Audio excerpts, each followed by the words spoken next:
Charlie clutched the hospital discharge summary, a testament to his daughter Michaela's recent medical ordeal. The document, filled with medical jargon and numbers, offered no solace. It was a stark reminder of the relentless nature of epilepsy, a chronic condition that had dominated much of Michaela's young life. Each visit to the clinic, each treatment, seemed to chip away at her already limited reservoir of childhood joy. Without her mother, who had been absent for reasons unstated, the responsibility of caring for Michaela rested solely on Charlie's shoulders. He loved her deeply and tirelessly, sought ways to ease her condition. Yet, despite his efforts, he was painfully aware of his limitations.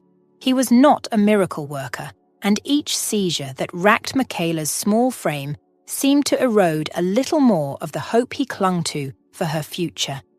The recent incident with the new caregiver had only compounded his frustrations. Despite her impressive credentials and a demeanor that exuded confidence during her interview, she proved ill-prepared for the harsh reality of Michaela's condition.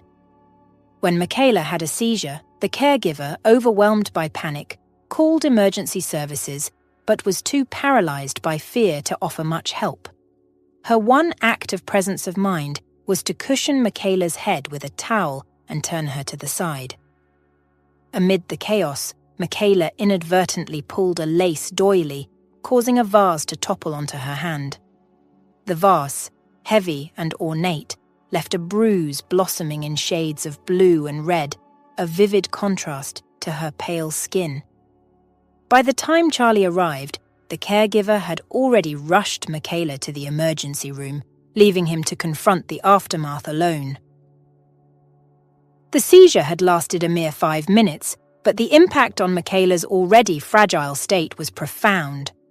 Now, as Charlie reviewed the discharge summary, his heart ached with a mix of anger, helplessness, and an unwavering resolve to protect and care for his daughter, no matter the challenges ahead.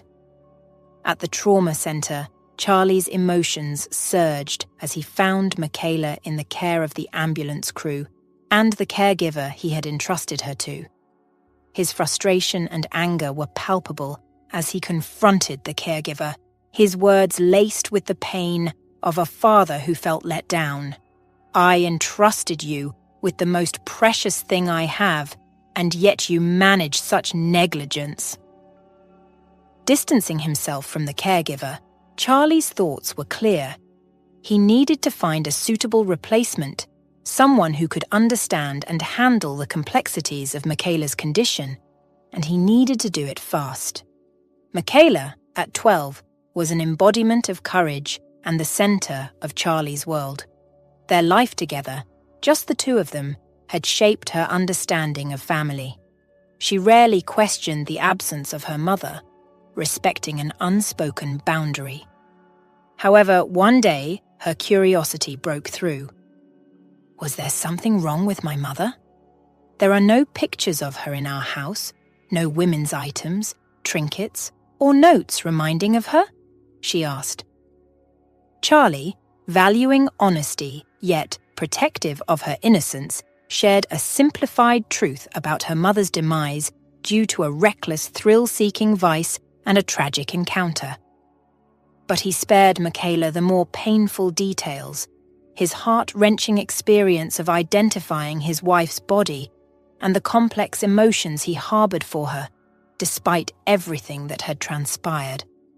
For Charlie, protecting Michaela not only meant managing her medical condition, but also shielding her from the harsher realities of their past, at least until she was ready. Paige was a striking figure, a woman of modern beauty with a slender build, long legs, and a mane of luxurious hair. Her captivating blue eyes, framed by long, fluffy eyelashes, and her naturally blushed cheeks complemented by bright, plump lips, made her stand out in any crowd. Charlie, 8 years her senior, had inherited his father's transportation business.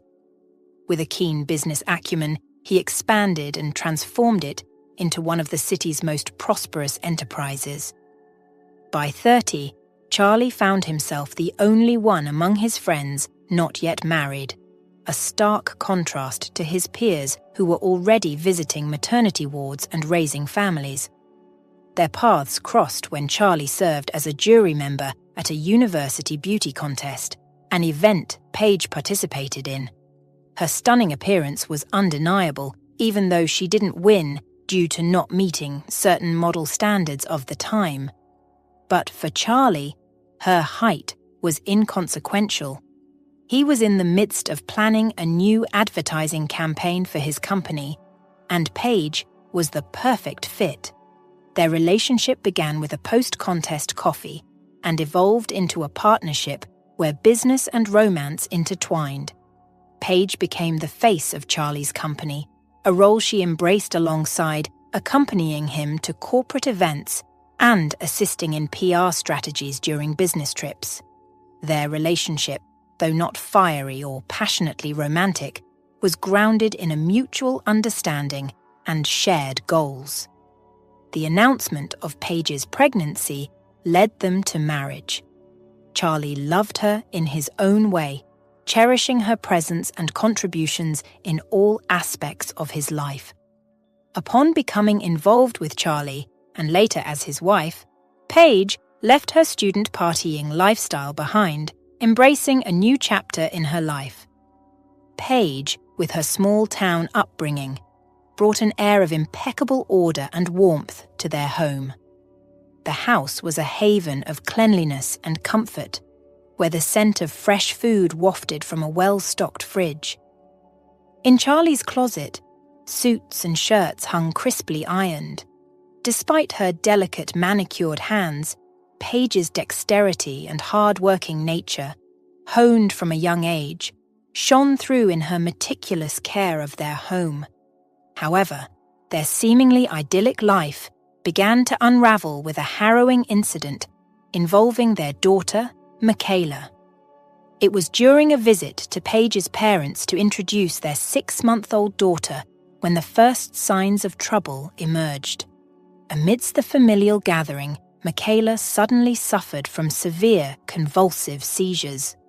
The frightening episode was mitigated by the timely intervention of a local doctor present at the gathering, who provided first aid and managed the crisis.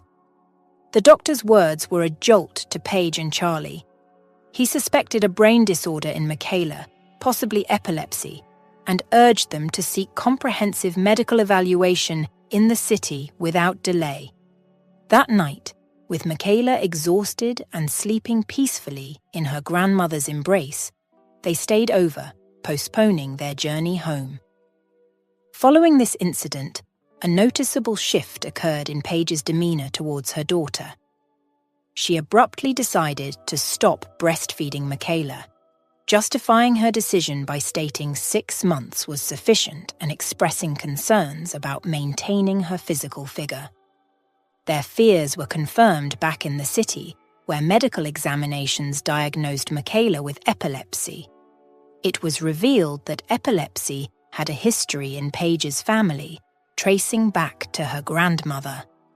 During the clinic's thorough investigation to pinpoint potential triggers for Michaela's condition, Charlie disclosed Paige's past involvement with various substances.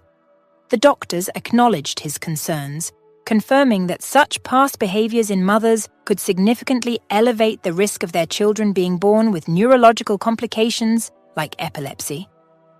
After returning from the hospital, a noticeable and distressing change had come over Paige. She was markedly agitated, her frustration boiling over in demands and outbursts that were uncharacteristic of her usual demeanor. In the confines of the medical facility, she clashed with Charlie, her voice raised in desperation. "Why can't our nanny stay with Michaela instead? I'm suffocating within these hospital walls. I'm teetering on the edge of a nervous breakdown."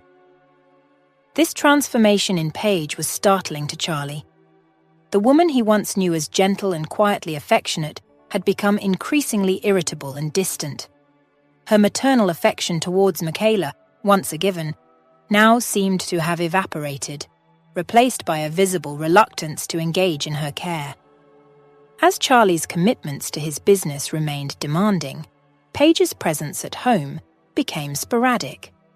Her nights away from home, initially dismissed by Charlie as extended outings for beauty treatments, shopping sprees, or fitness sessions for post-pregnancy recovery, masked a far grimmer reality. Paige had reconnected with a former acquaintance, a link to her past life of substance use. She slid back into old habits, exploiting the lack of scrutiny over her expenditures. Meanwhile, Charlie, absorbed in his work, failed to detect the alarming changes in his wife. The couple's relationship had strained following Michaela's first seizure, leading Charlie to afford Paige some space, assuming it would aid her adjustment. However, Paige interpreted this liberty differently, increasingly succumbing to her old vices. By the time Charlie grasped the extent of Paige's descent into her former lifestyle, it was tragically too late. She passed away in solitude, with no one nearby to intervene. At Paige's funeral, Michaela was 3 years old.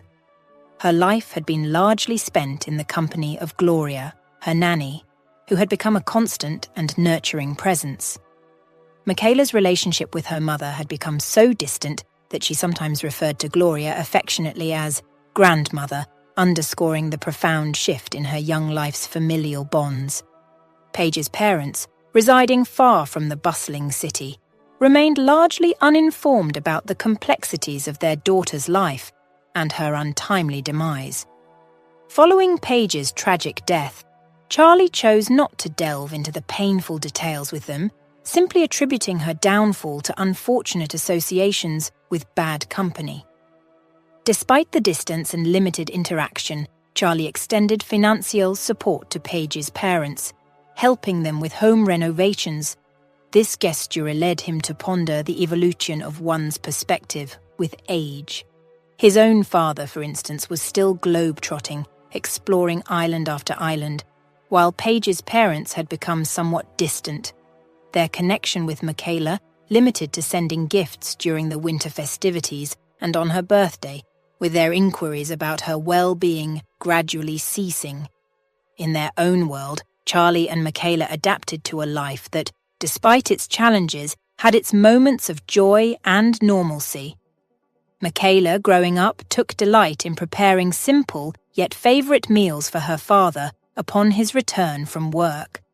However, maintaining stable childcare became increasingly difficult. After Gloria, finding a nanny who could handle the intensifying severity of Michaela's seizures was challenging. Following a particularly serious episode that left Michaela with a severe bruise, Charlie found himself juggling his role as a caring father with the demands of his thriving business. His home life collided with work, as his phone buzzed incessantly and his laptop became a hub of unending emails. Realizing the necessity of finding a dependable caregiver for Michaela, Charlie tasked his secretary with the search. After interviewing several unsuitable candidates, they came across Lana, unaware of the challenges that lay ahead in caring for Michaela. Lana, marking her 30th birthday in solitude, had a life story as vivid as it was tinged with tragedy.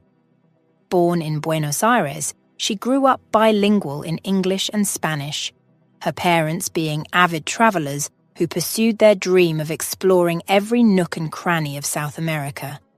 However, Lana's life took a dramatic turn at the age of 12. On a night when she felt particularly upset about being left home alone, her parents made a spontaneous decision to attend a concert of their favourite rock band at a local nightclub. The tragic event that unfolded at the concert venue in Argentina was a nightmarish scene of chaos and devastation. Amidst the nearly 1,000 attendees, the atmosphere turned from exhilarating to catastrophic in mere moments. The performance, initially vibrant with dazzling pyrotechnics, quickly became a disaster as the fireworks ignited the walls and ceiling. A confluence of safety violations, obstructed exits, and flammable building materials escalated the situation. Tragically, about 200 people lost their lives in the fire, among them Lana's parents, who selflessly prioritized the safety of children, teenagers, and others over their own. Irony tinged the tragedy as the venue had 6 viable exits, all locked to prevent revenue loss, a decision that proved fatal. The crowd, initially underestimating the gravity of the situation, awaited rescue that never came. Lana's parents perished, leaving their memories etched in Argentina. Faced with the heart-wrenching decision regarding Lana's future, her grandparents residing in Denver stepped in to provide her a new home. Just 2 weeks after the tragedy, Lana found herself on a flight to the United States, leaving behind the vivid hues of South American life and carrying with her an enduring, painful grief. In Denver, Lana faced the challenges of acclimatization. Accustomed to the warmth of South America, the cold climate of Denver was a stark contrast. She maintained a connection to her cultural roots through her culinary choices, frequently adding hot sauce to her meals as a nod to her upbringing. Lana's life in Denver was marked by a routine that lacked enthusiasm.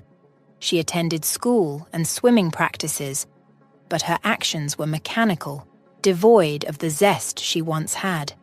Her grandparents, while loving and supportive, were also grappling with their own profound grief over the loss of their children. This shared sorrow cast a shadow over their household. Tragedy struck again in Lana's 9th grade year, as both her grandfathers passed away within a year of each other. The subsequent decline in her grandmother's health only deepened Lana's sense of loss and responsibility. One grandmother suffered a debilitating stroke, leaving her partially paralyzed and reliant on non-verbal communication and written notes. The other was diagnosed with an aggressive form of cancer, which rapidly progressed, leading to her passing a few months later. During her time in college, Lana came to the realization that a career in medicine wasn't her true passion. Nonetheless, she persisted with her studies, acquiring practical skills such as administering injections, setting up IVs, and performing various medical procedures. Her determination was bolstered by the financial security provided by her well-off grandparents, allowing her to complete her education without financial strain. Despite this support, Lana was acutely aware that she would eventually need to be self-sufficient. Her grandmother Leslie, the last link to her family, never fully recovered despite Lana's dedicated care. In moments of desperation, Lana would appeal to the heavens, imploring, "Don't take her away from me. She's all I have in this world." Unfortunately, her pleas went unanswered as Grandma Leslie passed away in her sleep, leaving Lana to face the world alone. After completing her studies, Lana struggled to find a job in her field, hindered by her lack of practical experience. To make ends meet, she turned to translation work, converting texts from Spanish to English. While this job provided a connection to her cultural roots and kept memories of her parents alive, it was hardly enough to sustain her. Her break came 6 months later with a job opportunity at a private clinic. The interview, conducted by Tony, a man 10 years her senior, resulted in her hire. However, Lana soon discovered Tony's hidden motives, leading to her resignation only a month later. Disillusioned, she sought a job that was both fulfilling and financially viable. To survive, Lana resorted to private tutoring, teaching Spanish. However, the demand for these lessons was low and her earnings were minimal. This period of her life was marked by increasing despair as she longed for the warm embrace and sunny presence of her parents. On the brink of her 30th birthday, Lana found herself grappling with a profound sense of solitude. Her world was circumscribed by fleeting surface-level friendships and a handful of professional contacts, leaving her at times struggling with a sense of purpose. It was during this period of despondency that an unexpected phone call broke her routine.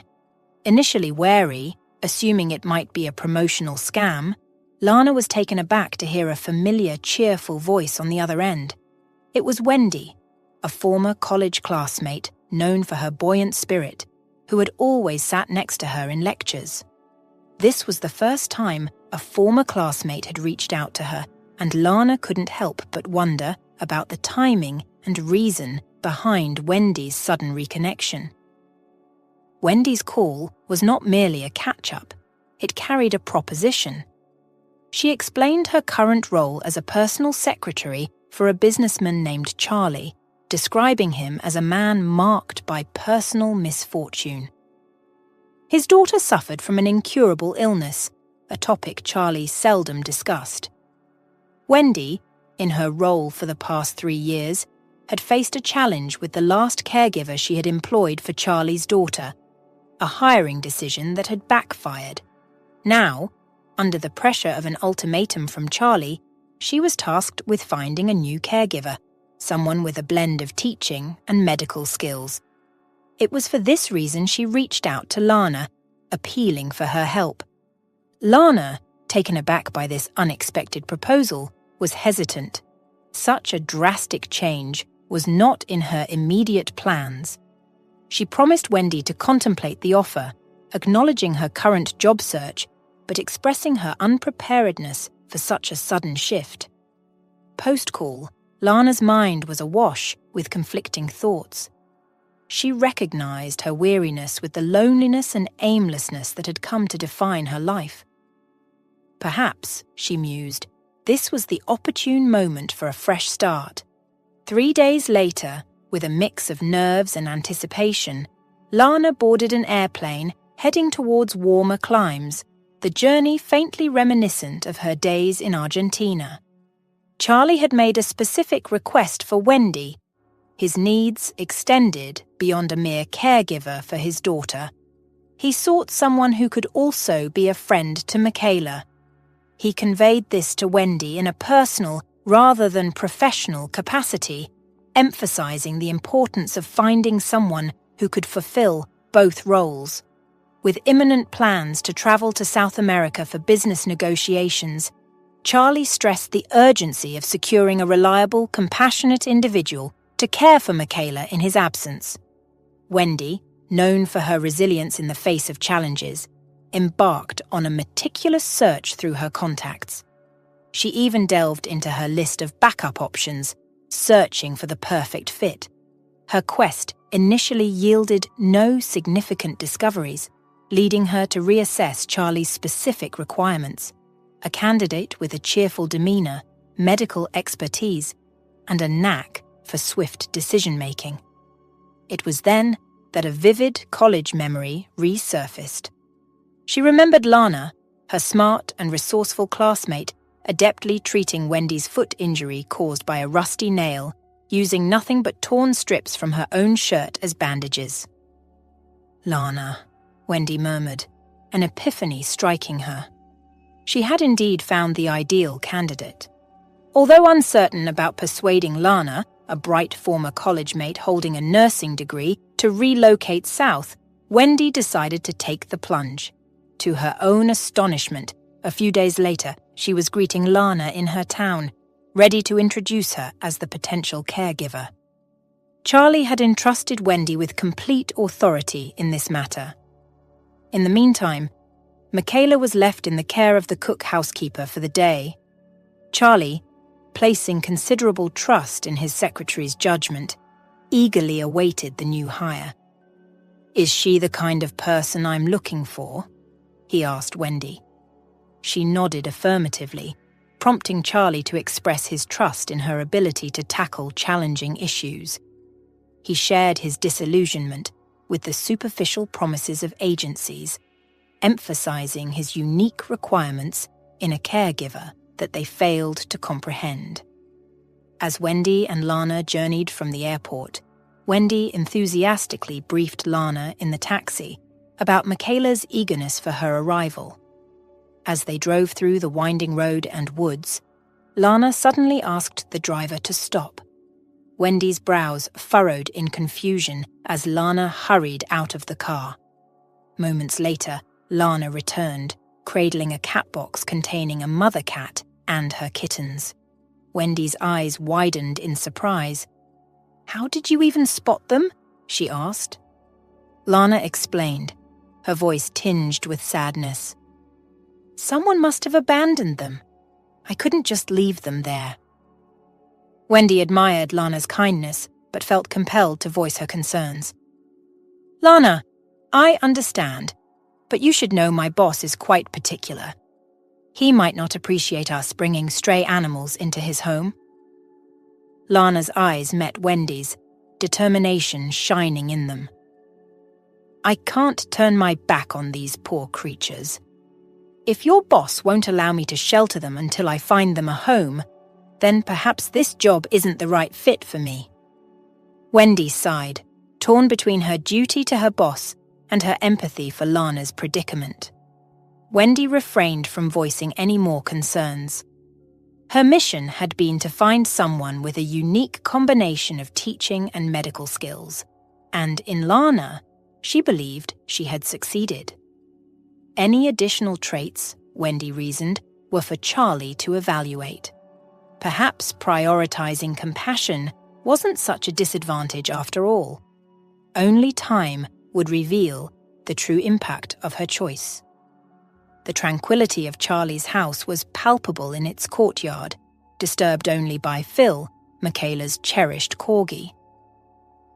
The little dog enthusiastically scampered about, his short legs carrying him swiftly across the green lawn in pursuit of a ball. As a vehicle rolled towards the porch, Michaela emerged at the doorway, accompanied by Rachel, the housekeeper. Rachel, a woman in her mid-50s with a wealth of experience, had been a cornerstone of the household since its inception. Acting as both house manager and guardian, she had grown deeply attached to the home and its inhabitants. Her attention quickly shifted to the cat box cradled in Lana's arms. Lana wasted no time in explaining the circumstances surrounding the kittens and their mother, which she had discovered abandoned by the roadside. Rachel scrutinized Lana, then announced decisively, "Michaela has been tested for allergies, including fur, particularly after her seizures. We've ensured she has no adverse reactions.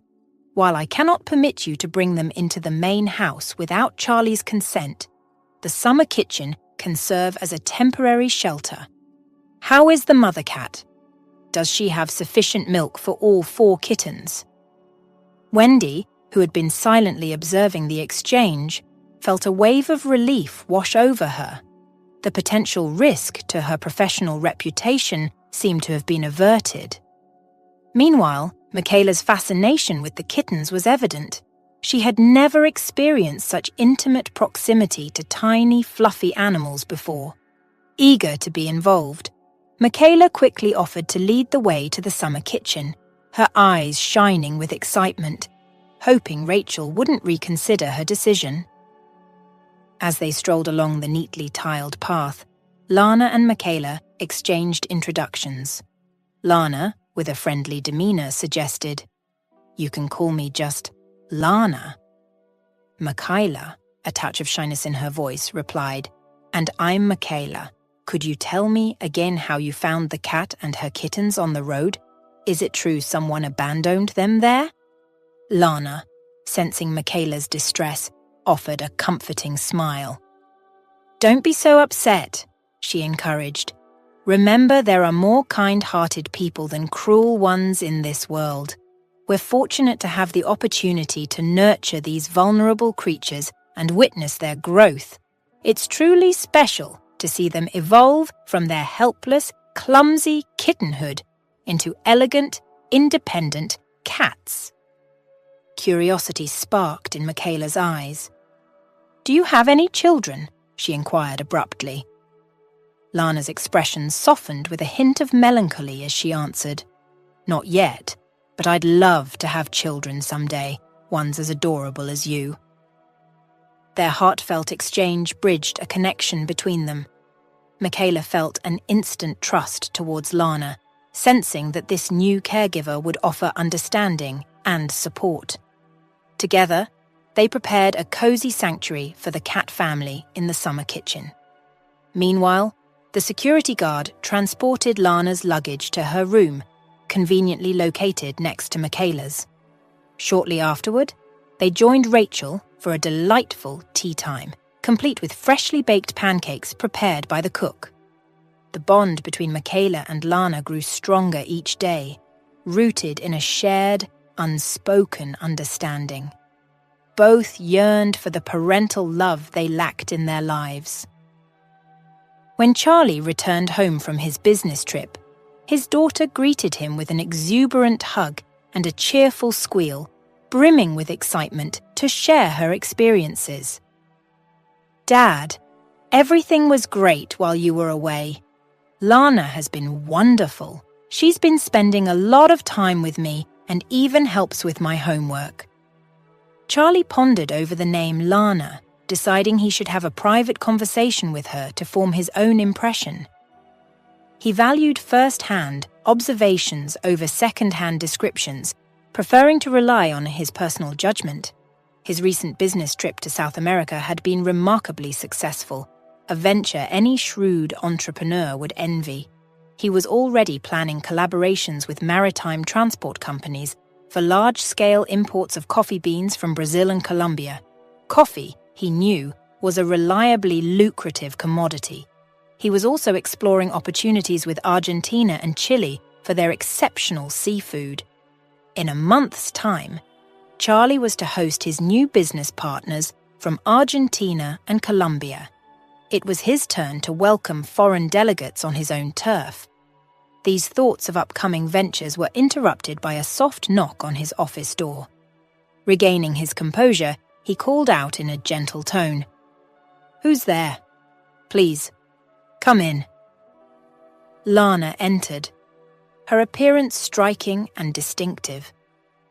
Charlie couldn't help but notice her resemblance to the women he had seen in South America.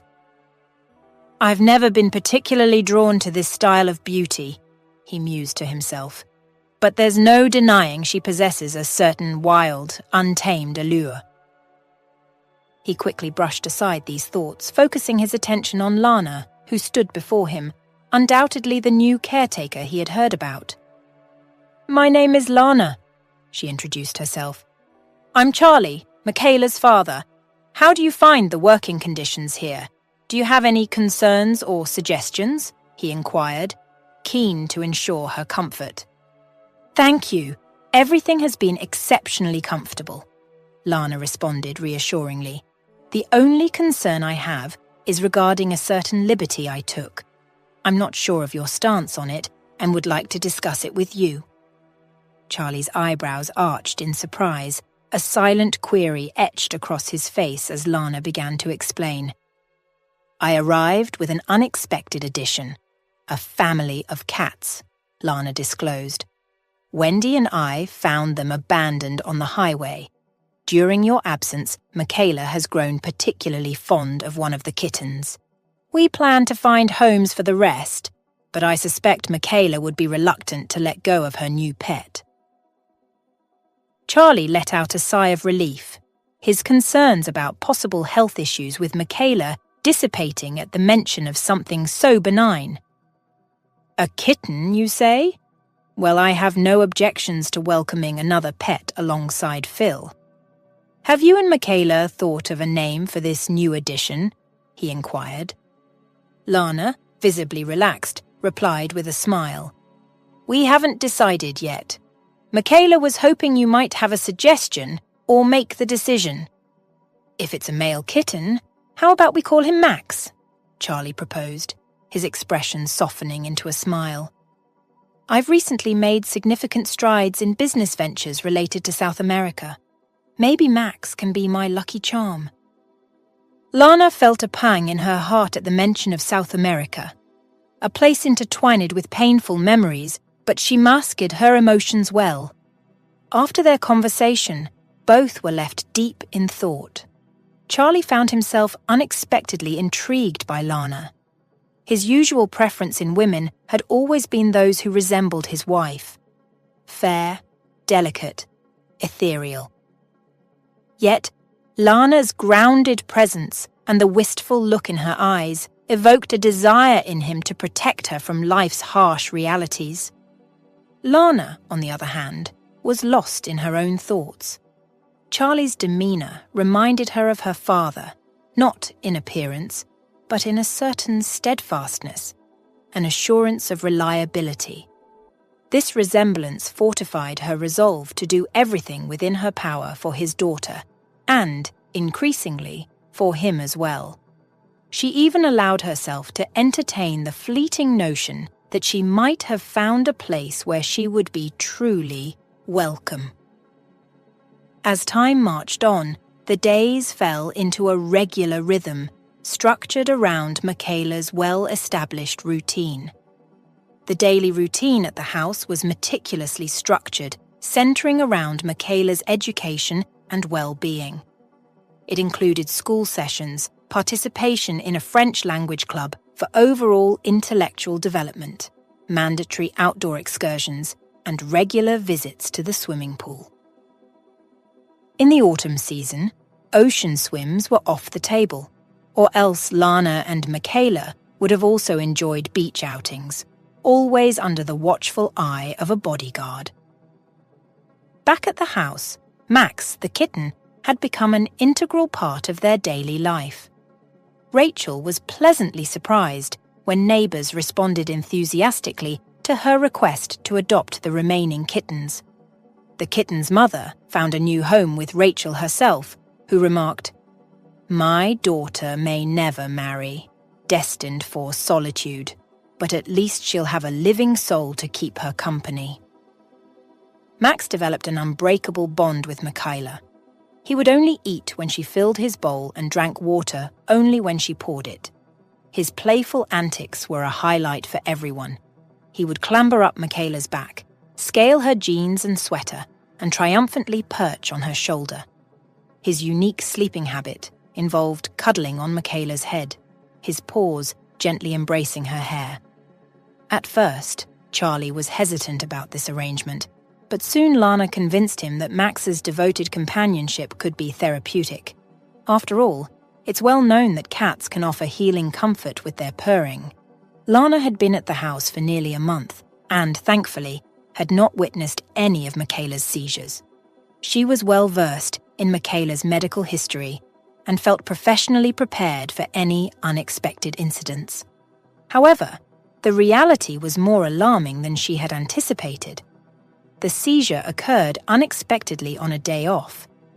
Charlie had given Rachel and the cook a break, leaving only the security guard, a former military man, in charge of monitoring the house. The entire staff was acutely aware of Michaela's medical condition and treated her with utmost care. Thus, when Michaela suddenly dropped Max and collapsed beside the sofa, the guard immediately yelled out, "Lana, Michaela is having a seizure." Lana had briefly stepped away to the bathroom, expecting to be gone for just a few minutes. When she emerged, it was with a sense of urgency. At that exact moment, Charlie materialized seemingly out of nowhere, drawn by the commotion and the bodyguard's urgent yelling.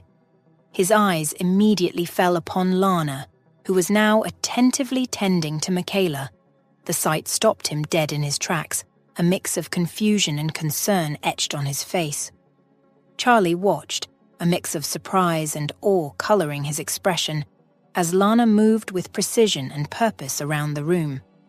Her actions were deliberate and efficient, betraying no hint of hesitation. It was as though she had been handling epileptic seizures on a daily basis. For Charlie, each of Michaela's seizures was a harrowing ordeal, a part of him withering away with every convulsive spasm his daughter endured. Yet Lana, with a demeanor bordering on calm detachment, administered an injection to ease the seizure, then turned to a pale-faced Charlie. "She's going to feel better now. Do you need something to calm down?" she asked, her tone a blend of professionalism and concern. Charlie, still in a state of shock, shook his head. Before their eyes, Michaela's condition visibly improved. Lana's voice, steady and reassuring, broke through Charlie's daze. 2 minutes, 16 seconds, a remarkable result given her condition. "We need to move her to the bed. The medication I administered has a sedative effect. She'll wake up as if nothing happened." When they glanced back at Michaela a few moments later, they found Max, the kitten, comfortably settled on her pillow. Lana signaled to Charlie not to disturb the kitten. As she moved to sit by Michaela's bedside, she caught a glimpse of Charlie's gaze laden with agony and despair. In an uncharacteristic and impulsive gesture, Lana approached him, wrapped her arms around him, and hugged him, not with passion or invitation, but with an intent to comfort. She understood the depth of his fear, his exhaustion from constant worry, and his struggle with the terrifying prospect of losing his child. Charlie, visibly affected, relaxed under Lana's empathetic touch. He looked at her with gratitude, then abruptly exited the room. He couldn't allow Lana to see the turmoil her gesture had stirred within him, the unfamiliar swirl of emotions that he shouldn't be experiencing. Over the past few days, he had come to realize that Lana, the new caregiver, was affecting him in ways that were unsettling and unexpected in his own home. Charlie retreated to his office, his mind swirling in a vortex of confusion and longing. The intensity of his feelings for Lana left him feeling unsteady, his usually steadfast reasoning buckling under the weight of his desire. When Lana later entered his office to report, Charlie, overwhelmed by his emotions, impulsively embraced her at the doorway. Lana's silence in response to his advance, neither yielding nor resisting, only fueled his ardor. That young woman had an uncanny ability to unsettle him, to strip away his self-control. Charlie's eyes conveyed a desperate longing, reminiscent of a tragic romance where the hero yearns hopelessly for his beloved. He hesitated briefly, a flicker of rational thought crossing his mind, a reminder of his age and the imprudence of his actions. But the pull of his emotions overpowered his logic. After Lana left the office, Charlie berated himself for his lapse in self-control, firmly resolving to maintain only professional interactions henceforth. He contemplated compensating Lana with a bonus or an expensive gift to atone for his conduct. Lana, on the other hand, perceived the incident as a momentary loss of control, an outburst of pent-up tension. Her intuition suggested that time would reveal the true nature of this unexpected passion. On that eventful day, Charlie's house was a hive of activity. Michaela, having swiftly recovered from her recent seizure, was enjoying a peaceful day. She split her time between her studies and playing with her pampered pet, Max. The atmosphere around her was one of contentment and joy. Meanwhile, the living room had been transformed into a venue for the upcoming meeting with Charlie's South American partners. Opting for a more personal touch, Charlie had decided against holding the signing of his company's vital contracts in a formal setting like a restaurant or his office. He believed that the warm and relaxed atmosphere of his home would lend a more genuine feel to the proceedings. In the background, the cook was diligently preparing for the business dinner that would cap off the evening. The guests arrived, accompanied by Charlie's deputy. Understanding the gravity of the occasion, Lana took Michaela out for a stroll, keeping her away from the critical business discussions. Despite the crisp, nearly frosty air, Michaela enjoyed her time outdoors, playing with Phil and inquiring eagerly about when they could return. She was curious to catch a glimpse of the significant guests her father had been anticipating and missed the company of Max. Upon returning to the house, Lana found herself hearing a conversation in Spanish. The language was painfully familiar to her, and she tuned in more closely, reminiscing the days in Buenos Aires. Meanwhile, Charlie, ever the gracious host, entered the room to serve drinks to his guests and finalize the business deal. His deputy was busy preparing the essential documents in the office. The men at the table exchanged trusting glances with Charlie, their conversation peppered with jokes and laughter. The room resonated with the sound of glasses clinking in a toast to their anticipated success, just as the deputy made his way in with the necessary paperwork. After finalizing the necessary documentation, the business partners were escorted outdoors by their host, Charlie. As they were leaving, Charlie realized he had forgotten an item in the room and promptly returned to retrieve it. Meanwhile, Lana was quietly seated in the living room, engrossed in a book. Unnoticed by the departing guests, she became an inadvertent eavesdropper. It was then that the two men, assuming they were alone, switched to speaking Spanish. Their conversation, unbeknownst to them, was not lost on Lana. A particular phrase they uttered caught her off guard, causing her to startle and inadvertently jerk her hand, disrupting her calm reading posture. A few days later, an opportunity arose for Lana's plans to unfold. Michaela had persuaded Charlie to join her on a school field trip, a rarity for him. Usually, Lana would accompany them, offering her support and presence. However, this time, she requested to stay behind at home, a decision that perplexed Charlie, though he didn't voice his concerns. Lana's choice to remain at home was deliberate and driven by a specific purpose. There was a nagging uncertainty in her mind, a puzzle she felt compelled to solve. With the house presumed empty, Lana made her way to the one place that might hold the answers, Charlie's study. Normally secured and off-limits, Lana, armed with knowledge provided by Rachel, knew where the keys were kept. With cautious precision, she unlocked the study door and entered. Inside, Lana's eyes scanned the room before she began her meticulous search. She rummaged through drawers, sifted through folders on shelves, but her efforts seemed fruitless. That was until she noticed some papers on the desk. Curiously tilting her head for a better view, she realized their potential importance. Swiftly, she took out her phone and captured the documents in photographs, a silent record of her discovery. Unbeknownst to Lana, her actions triggered a silent alarm. Every unauthorized entry into the study sent an alert to the security guard's phone. As she delved deeper into the secrets within the room, unaware, a silent sentinel had been alerted to her presence. That evening, a palpable sense of unease filled the house as Michaela and Charlie did not return home. Lana, left in the dark about their whereabouts, continued with her usual household activities, albeit with a growing concern.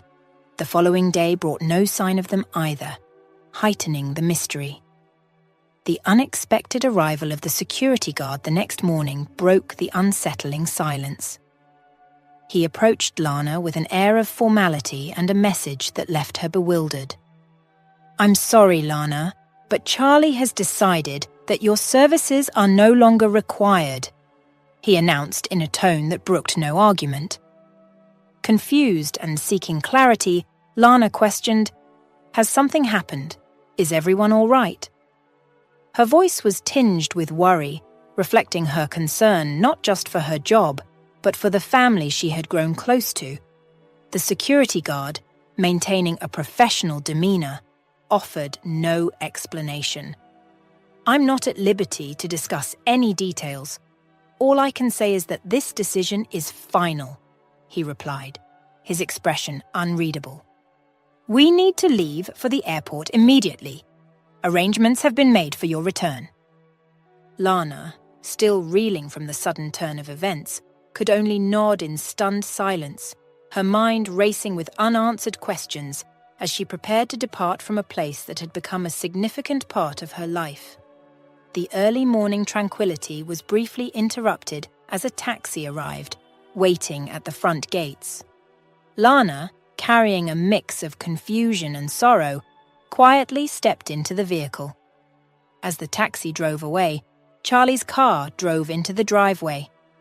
Michaela, filled with an exuberant energy, burst out of the car and dashed towards the house. Her absence had only made her longing for home stronger. She rushed in, her voice echoing through the halls as she called out for Lana and Max. Max, the ever-attentive cat, appeared from the living room, meowing in greeting. But there was no response from Lana. As Michaela's calls for Lana went unanswered, Charlie entered the house, his expression a mix of weariness and resolve. Michaela, with a growing sense of panic, turned to her father. "Where's Lana?" Charlie, understanding the gravity of the conversation ahead, gently guided Michaela to the sofa. Sitting beside her, he began to explain. "Lana, she had to be let go." Michaela's reaction was immediate and visceral. Her breaths became rapid and shallow, tears welling up in her eyes. "Why?" she asked, her voice trembling with emotion. "She was the best caregiver and nanny I ever had. She was always so nice to me." Charlie, now a father tasked with the difficult role of consoler, tried to soothe his daughter's distress. "It was for the best, for everyone," he said, though his words seemed to provide little comfort.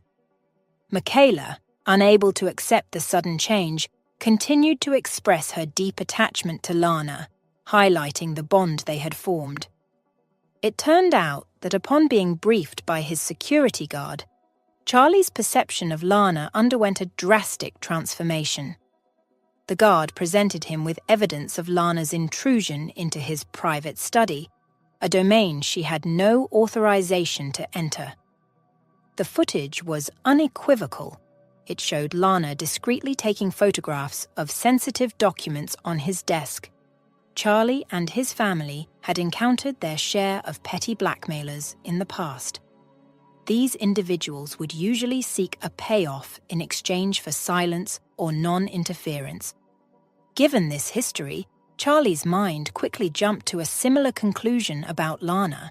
He surmised that she, too, might be aiming to use the photographed information for financial gain. This realization was a bitter blow for Charlie. He had always seen Lana in a different light, considering her to be special and even feeling a personal attraction towards her. Her actions shattered this image, relegating her in his mind to the ranks of those driven by greed. "Can't believe Lana would do this," Charlie said to his security guard, a mix of disbelief and disappointment evident in his voice. "I thought she was different, not someone who'd stoop to blackmail for money." The security guard, maintaining his professional demeanor, simply nodded in agreement. "The evidence is clear, sir. It's unfortunate, but these situations can be deceptive." As he reflected on the situation, Charlie's feelings of betrayal deepened. Lana, in whom he had placed his trust and whom he had viewed with a certain fondness, had seemingly betrayed that trust. The realization that she might have been motivated by the same monetary desires as previous opportunists left him feeling both disillusioned and saddened. In the quiet of Lana's room, Michaela found solace, holding Max close and surrounded by memories of the joyful times spent with her now absent caregiver. The room, a capsule of happier moments, provided a temporary escape from the confusing reality outside its walls. Charlie entered, his mind burdened with the task of explaining Lana's abrupt dismissal. He knew the truth was complex and potentially hurtful. Sitting beside his daughter, he wrapped an arm around her, offering a comforting embrace. "Everything's going to be okay," he assured her, though his voice carried a weight of uncertainty. As they sat together, Charlie's attention was inadvertently drawn to the computer screen in the room. On it was a photograph of the recent contract he had signed with his business partners. Intrigued and puzzled, he gently disengaged from Michaela and approached the computer. His eyes scanned the open browser tabs, each revealing a piece of a larger puzzle. Gradually, realization dawned on him, his expression shifting from curiosity to disbelief. "I've made a huge mistake," he muttered, gripping his head in dismay. But his regret was not directed at Lana. It was about his business partners. Glancing at the clock, Charlie made a swift decision. He turned to Michaela, his demeanor changing from despair to determination. "Honey, do you still want to keep Lana as your caregiver?" he asked, a hopeful note in his voice. Michaela, amidst her tears, looked up in surprise at her father's unexpected question. "Yes, Dad. Of course," she replied, her voice tinged with a mix of hope and confusion. "Then get dressed quickly. We need to hurry," Charlie urged. Within minutes they were in the car, speeding towards the airport. Charlie's revelation had not only altered his view of Lana, but had also ignited a sense of urgency to rectify a wrongful decision. As the city blurred past them, there was a shared sense of purpose and anticipation, a race against time to undo a mistake and reunite with someone who had become an integral part of their family. Michaela and Charlie rushed through the bustling airport terminal, their hearts pounding with urgency. They arrived just in time to see Lana, a forlorn figure about to board her flight. Without hesitation, Michaela's voice echoed across the crowded space. "Lana! Lana! Wait! Don't go!" At the sound of Michaela's familiar voice, Lana turned around, her expression a mix of surprise and relief. The sight of Michaela's tear-streaked face and Charlie's exhausted but determined demeanor brought a faint smile to her face, a glimmer of hope in her eyes. Michaela didn't hesitate. She ran towards Lana and wrapped her in a tight, heartfelt embrace. Lana, taken aback by the sudden show of affection, returned the hug, a sense of warmth enveloping her. Charlie approached them, his face etched with remorse. "Lana, I'm so sorry," he began, his voice laden with sincerity. "We misunderstood the situation, and I acted hastily without knowing the full story. Please forgive me." Lana, still in the embrace of Michaela, looked over the young girl's shoulder at Charlie. She could see the genuine regret in his eyes, a stark contrast to the misunderstanding that had led to her departure. The puzzle pieces began to fall into place, revealing the true nature of the situation that had led to Lana's unjust dismissal. It all hinged on a conversation Lana had inadvertently overheard, a conversation in Spanish between Charlie's business partners who assumed their words would go unnoticed. Lana, fluent in Spanish, caught a phrase that raised her suspicions. "This fool was easier than I thought." This offhand remark, presumably about Charlie, piqued her curiosity and prompted her to delve deeper. Determined to protect Charlie and his interests, Lana began a thorough investigation into the backgrounds of these so-called partners. Her diligence paid off when she uncovered a disturbing pattern. These individuals were not mere businessmen. They were involved in drug trafficking. Their modus operandi was to target naive entrepreneurs, particularly those unfamiliar with the business landscape of South America. This discovery painted a grim picture of the predicament Charlie had unknowingly walked into. Lana's actions, initially misinterpreted as betrayal, were in fact a silent guardian's effort to unearth a dangerous truth. Her dedication to safeguarding Charlie and his family had inadvertently led to her own sacrifice, a twist of fate that was now unraveling in the light of the new revelations. In the tranquil ambience of the evening, Charlie, carrying a large velvet case, made his way to Lana's room, his steps measured and purposeful. He paused at her door, presenting the case with a gesture of humility and reconciliation. "Lana, please accept this as a small token of my gratitude," he said, his voice tinged with sincerity. "Forgive me, it was a big mistake to doubt you." Lana, with a gentle touch, opened the case. Inside, nestled against the smooth silk lining, lay a necklace, its topazes and diamonds glistening, a blend of elegance and extravagance. The necklace was not just a gift, it was a symbol of Charlie's deep appreciation and an acknowledgement of her unwavering loyalty. Overwhelmed by the gesture, Lana's emotions surged forth. Tears cascaded down her cheeks, not as a sign of sorrow, but as a release from the emotional turmoil she had endured. She turned to Charlie, her voice soft yet resolute. "Don't worry, I'm just letting go of all my past miseries to make room for our future. I haven't been able to cry for so long, and now it feels like a dam has broken. I know everything will be all right now." In that moment, the room was filled with more than just the sparkle of jewels. It was imbued with a sense of healing and hope. In the quiet confines of his study, Charlie stood face to face with the security guard, the man who had, albeit unintentionally, steered him towards a grave misunderstanding about Lana. Charlie was prepared to terminate the guard's employment, his decision fueled by the guard's misjudgment and the resulting turmoil it caused. As the conversation reached a critical juncture, Lana entered the room, her presence immediately altering the dynamic.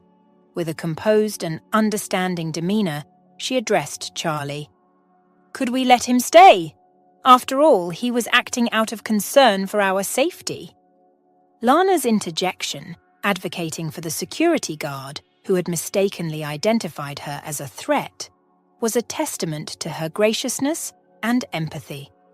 Her willingness to see beyond her own ordeal, recognizing the guard's intentions were to protect rather than harm, displayed a depth of character that left Charlie deeply impressed. This unexpected act of kindness and forgiveness from Lana not only saved the guard's job, but also reinforced her standing in Charlie's eyes. Her capacity for understanding and compassion in the face of personal adversity spoke volumes, further solidifying the respect and admiration Charlie held for her. A week later, the house was filled with a warm and inviting atmosphere, a stark contrast to the recent tumultuous events. Rachel, ever the efficient and cheerful presence, was in the kitchen, orchestrating the preparations for a special dinner with her usual flair and enthusiasm. Meanwhile, in her room, Michaela was absorbed in her own world of hopes and wishes. As she readied herself for the dinner, she closed her eyes and silently wished for a complete family, a father, a mother, a child, a unit bonded by love and mutual understanding. She yearned for the feminine touch in the house, for new photographs that captured moments of their peaceful, everyday life. Her thoughts also turned to her health. She hoped that her seizures, which had caused so much worry and fear, would become less frequent, less frightening. Caught up in her reverie, Michaela pondered what more she could wish for. When her gaze landed on Lana, standing at the doorway with a gentle smile. Michaela's face lit up in response, a reflection of the comfort and joy Lana brought into her life. In that serene moment, Michaela felt a shift within her. For the first time, she didn't feel the need to press her father about the past, about what had happened to her mother. Lana's presence had begun to fill the void she had always felt. Michaela started to see Lana not just as a caregiver or a friend, but as someone she could lovingly call Mama. This newfound feeling of completeness, of having a family once again, brought a sense of peace and contentment to her young heart. Lana, standing at the doorway, observed Michaela with a tenderness that spoke volumes. Throughout her life, Lana had often grappled with a sense of solitude, a lingering feeling of being on the periphery of true belonging. But in this moment, as she watched Michaela's smile of genuine affection, Lana felt a profound shift within herself. She realized that her patience and resilience through the years of loneliness were now bearing fruit in the most unexpected and rewarding of ways. The warmth and acceptance she felt in this household, and particularly from Michaela, were filling a void she had long carried. The bonds that had been forming over time, strengthened by recent events, were now evolving into something deeper, something akin to a real family. For Lana, this sense of belonging, of potentially having a family of her own, was a newfound joy. It was a feeling that transcended the mere physicality of being together. It was a connection of hearts and souls, a feeling of being valued, loved, and truly at home. The quiet acknowledgement of this developing bond brought a sense of fulfillment and contentment to her life, a reward for her enduring spirit and